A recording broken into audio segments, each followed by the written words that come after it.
Hello and welcome to our live news. I am Elizabeth Mutwan. The headlines. INEC tables challenges before House of Representatives, says flood destroyed 20 offices. Ahead of 2023 elections, Afenifere denies endorsing Tinubu's presidential bid. On the foreign scene, Ukraine's Zelensky opens genuine talks with Moscow. And in entertainment news, Sahid Balogun leads Nollywood actors and entertainers to rally support for Tinubu. Live TV. And now the news in detail.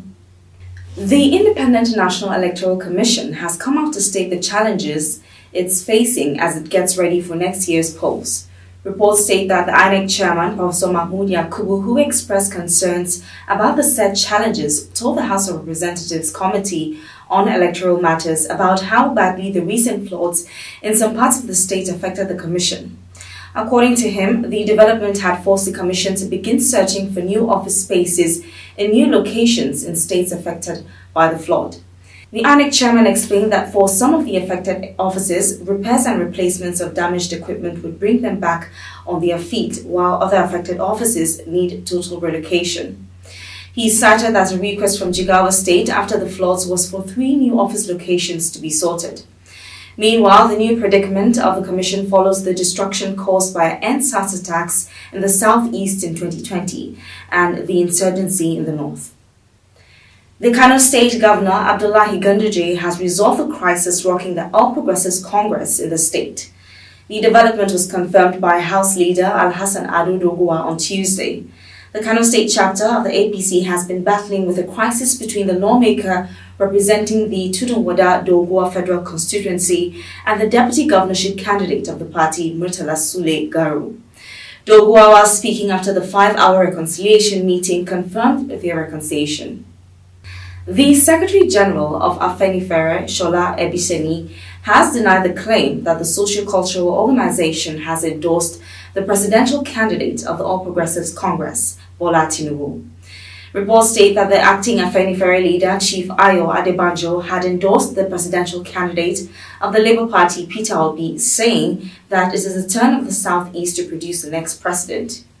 Weeks after Adebanjo endorsed Obi, the former leader of the organization, Paruben Fasorati, seemed to support Tinubu's presidential bid, which caused confusion among the Yoruba group.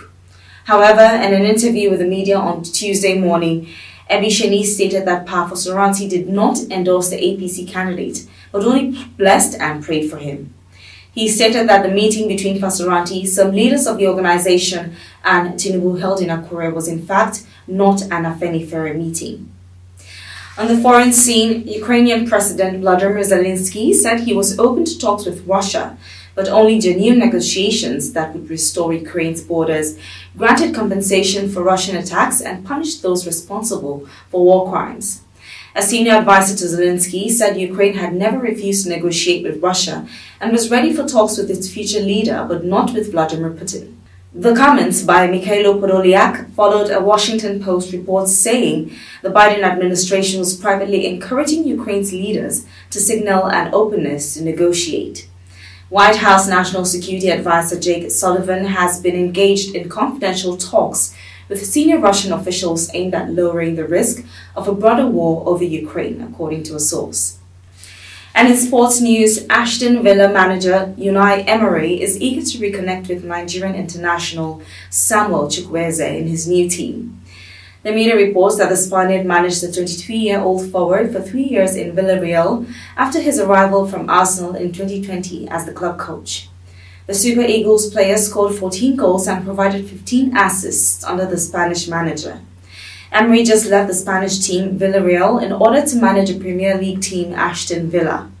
The former Villarreal boss referred to the offer from the English club as something he could not turn down. According to the reports, the Spaniard is now planning a raid on his previous team, and Chukwueze is one of the players he hopes to transfer to England.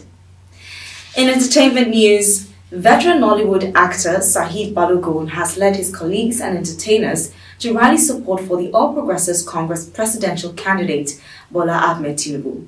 The group, under the Yoruba faction of Nollywood, paid a visit to Mudashiru Obasa, Speaker of the Lagos State House of Assembly, in a show of support for APC in the coming elections. The lawmaker had received the actors and encouraged that they not falter in their support for the party.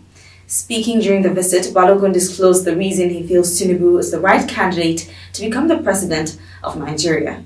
This group is not the first set of Nollywood actors and filmmakers endorsing Tinubu and the APC for the forthcoming elections.